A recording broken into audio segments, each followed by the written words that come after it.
Hey, Rolling Out family, welcome to another powerful episode of Health IQ, where we spotlight the visionaries redefining wellness for our community.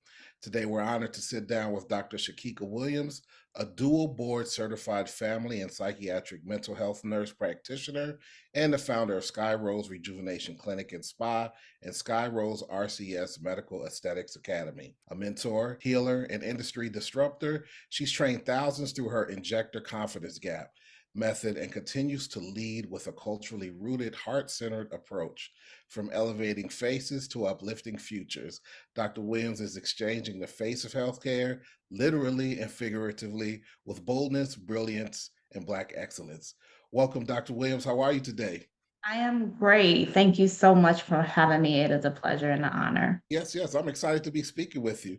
What inspired you to combine mental health and aesthetics into one transformative care model?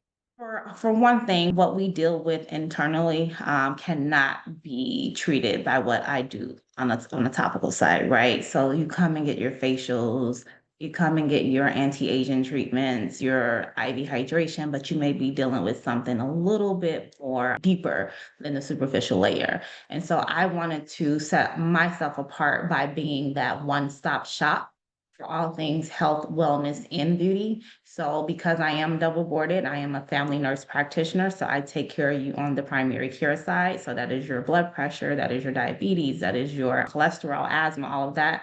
And then I am a psych mental health nurse practitioner. So, I'm able to take care of you on that mental side too. So, in the event I ever come across a client who I feel may be battling something that they may not speak of in our consultation, I'm able to kind of assess on a deeper level and convert that treatment from an aesthetic treatment to now a mental wellness treatment because I feel like it's deeper. And most of the times our clients come to us and we are, therapists indirectly, but in this case, I'm actually licensed to take care of that person on that level. So they're able to get their primary care, their mental health care, as well as their wellness all under one roof when they come to SkyRose. So, how does your injector confidence gap method help close barriers for aspiring medical professionals? So in the aesthetic industry, we're not represented. And when I say we're, I'm talking about my Black and Brown providers.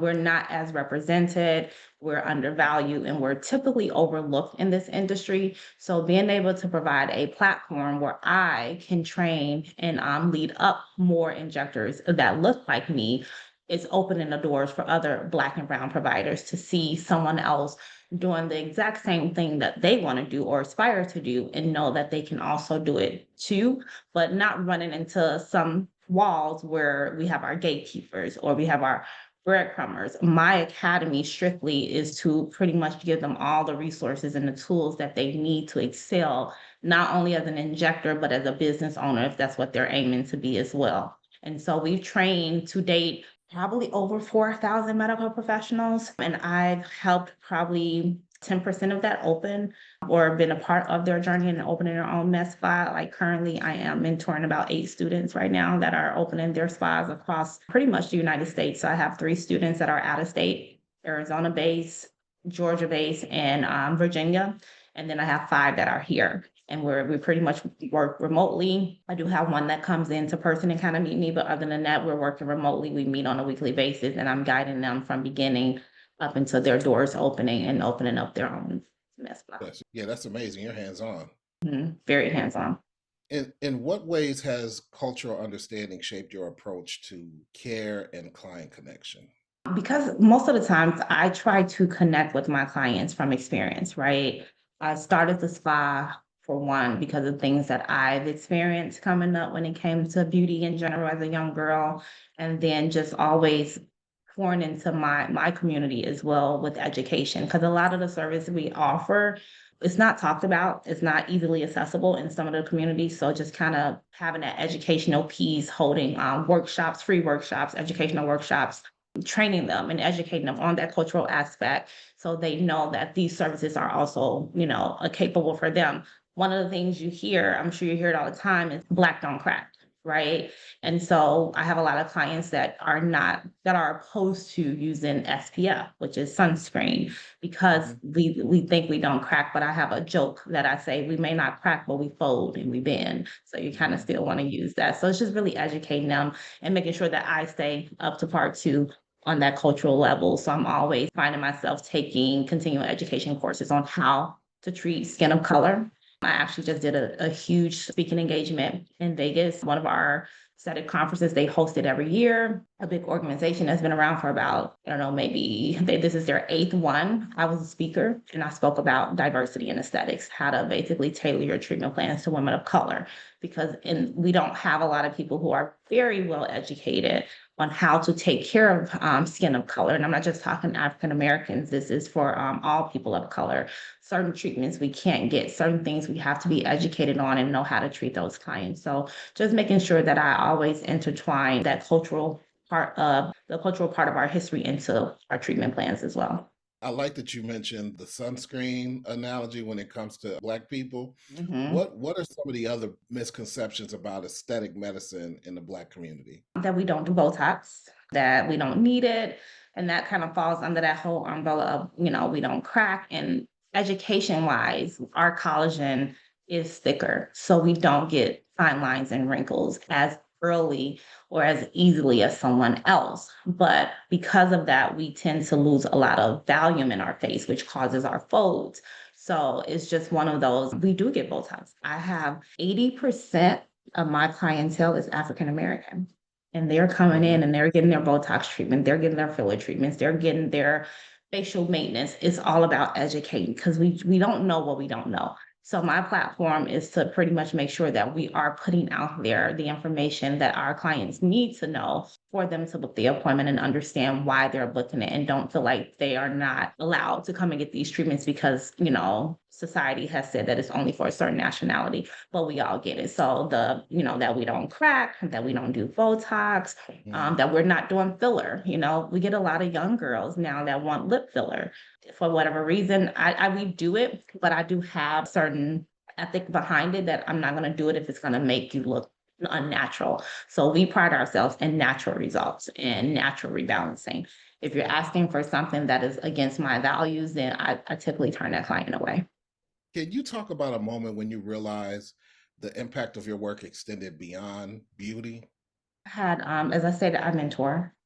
And so one of the things that let me know, because I'm always in my own way, that imposter syndrome, or just kind of like, oh, I never stop to kind of give myself grace. But I've had a couple of my mentors, if not all, really come to me and just kind of let me know that what I was doing and them seeing me in action pretty much inspired them to also Mhm. step out on faith and go after their dreams because they saw that I was doing it. So that just those accolades that come from my previous students, because you help these people and they go on, but when they actually come back and kind of give you the feedback on how you truly made an impact, not just with giving them a skill set, but actually allowing them to set up a business that can lead into generational wealth and legacy for them, and you're a part of that, it kind of allows you to kind of stop in that moment and just take in that grace, being able to help all of my students who I have helped to start their business let me know that I love my spa side,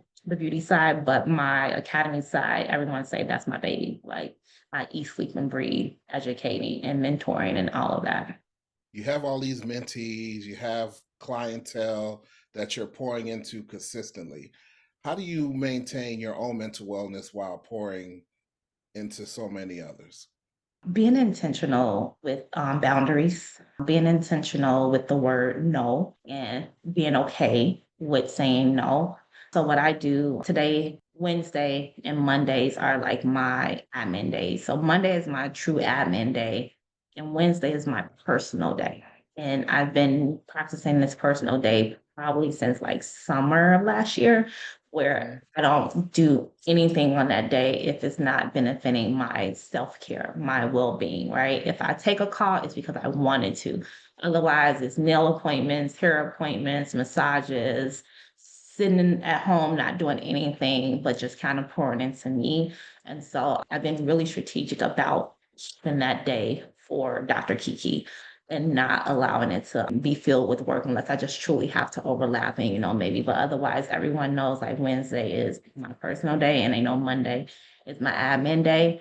And so that allows me, even if I do have something scheduled that may be work related, that I know Wednesday is coming up and I can take my break then. So just being intentional about putting my self-care first because I can't, as I say in aesthetics, I can't inject from an empty syringe. So I have to make sure that I'm pouring back into myself, especially not only just taking care of my clients, but my mentees, my students, I can't lead them if I'm empty myself.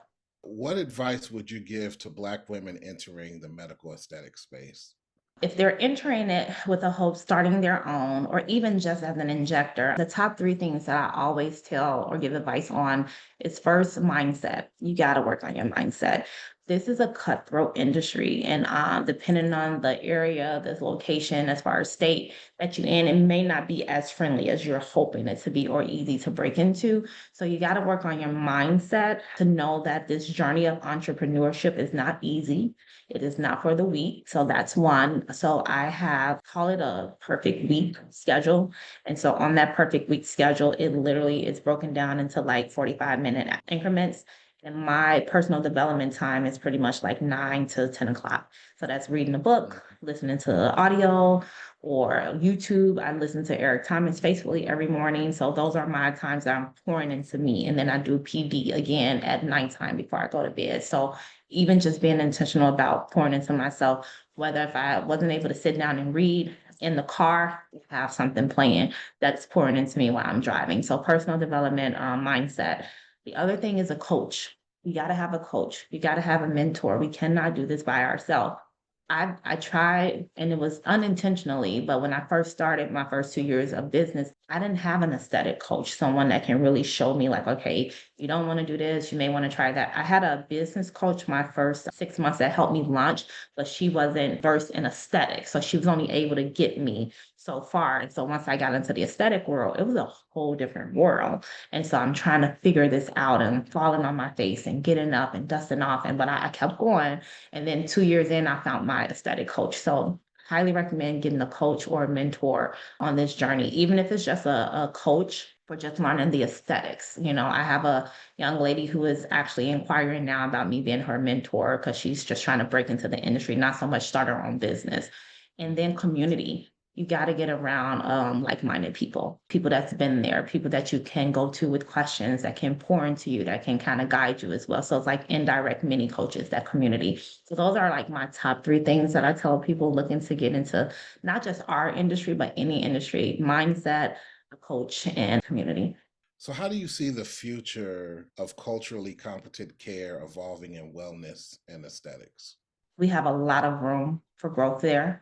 I feel like we have to be intentional about making sure that the things that we are doing are basically being culturally competent and inclusion for the most part. It's going to get better. It's going to get better because you have people like myself that are opening the doors for other people that look like myself to actually break into an industry that wasn't technically made for us.